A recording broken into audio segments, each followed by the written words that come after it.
अगर मैं आपको बोलूं कि आपको रिस्क फ्री एफडी से 1 से 1.25% ज्यादा रिटर्न मिल सकता है तो आपको कैसा लगेगा? जी हाँ, तो आज हम बात करेंगे पब्लिक प्रोविडेंट फंड यानी पीपीएफ के बारे में। तो यार इस वीडियो को हमने 4 सेक्शन में डिवाइड किया है कि पीपीएफ पे रिटर्न्स कितना है, क्या इसमें रिस्क है, क्या इसके टैक्स बेनिफिट है और कुछ FAQs। तो लेट्स स्टार्ट। सबसे पहले हम लोग बात कर लेते हैं रिटर्न्स की।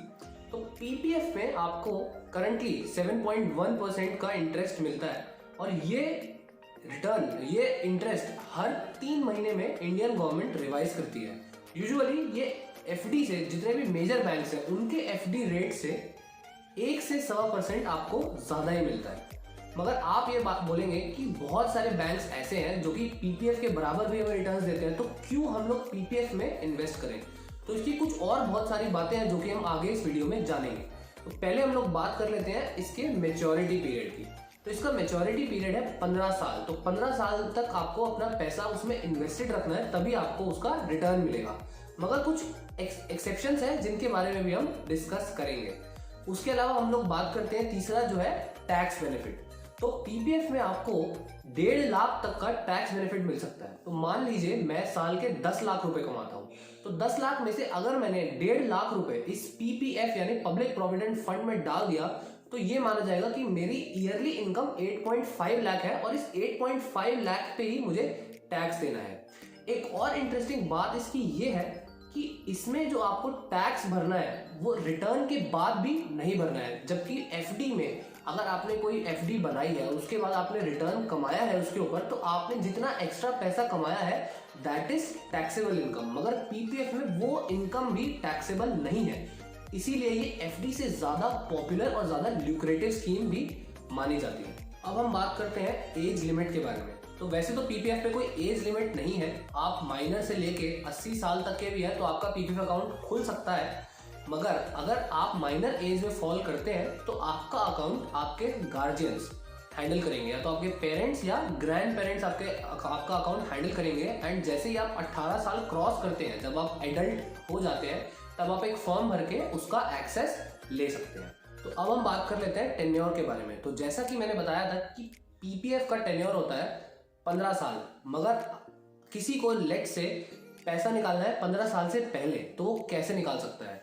तो 5 साल से पहले तो भाई आप 1 रुपए भी नहीं इसमें से निकाल सकते हो, लेकिन 2 साल के बाद, पीपीएफ के 2 साल के बाद आप जितना अमाउंट आपका जमा हुआ है उसमें से 25% का लोन ले सकते हो, जो कि आपको वापस चुकाना पड़ेगा। तो मान लीजिए 2 साल के अंदर मैंने 1 लाख रुपए तक पीपीएफ में अपने जमा किया है, तो उसमें से मैं 25,000 रुपए का लोन ले सकता हूं, जो कि मैं कुछ टाइम में वापस डिपॉजिट कर दूंगा।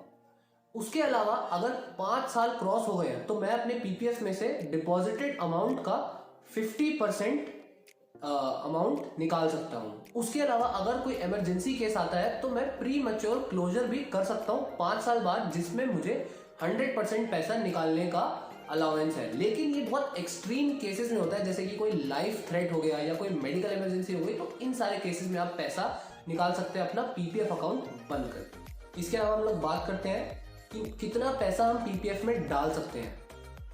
तो आप पीपीएफ में 500 से लेके सालाना 1.5 लाख तक रुपए डाल सकते हैं। वैसे तो 1.5 लाख से ज्यादा भी डाल सकते हैं, मगर आपको टैक्स बेनिफिट सिर्फ 1.5 लाख रुपए तक में मिलेगा। तो एडवाइजेबल ये है कि आप 1.5 लाख तक ही उसमें पैसा डालें।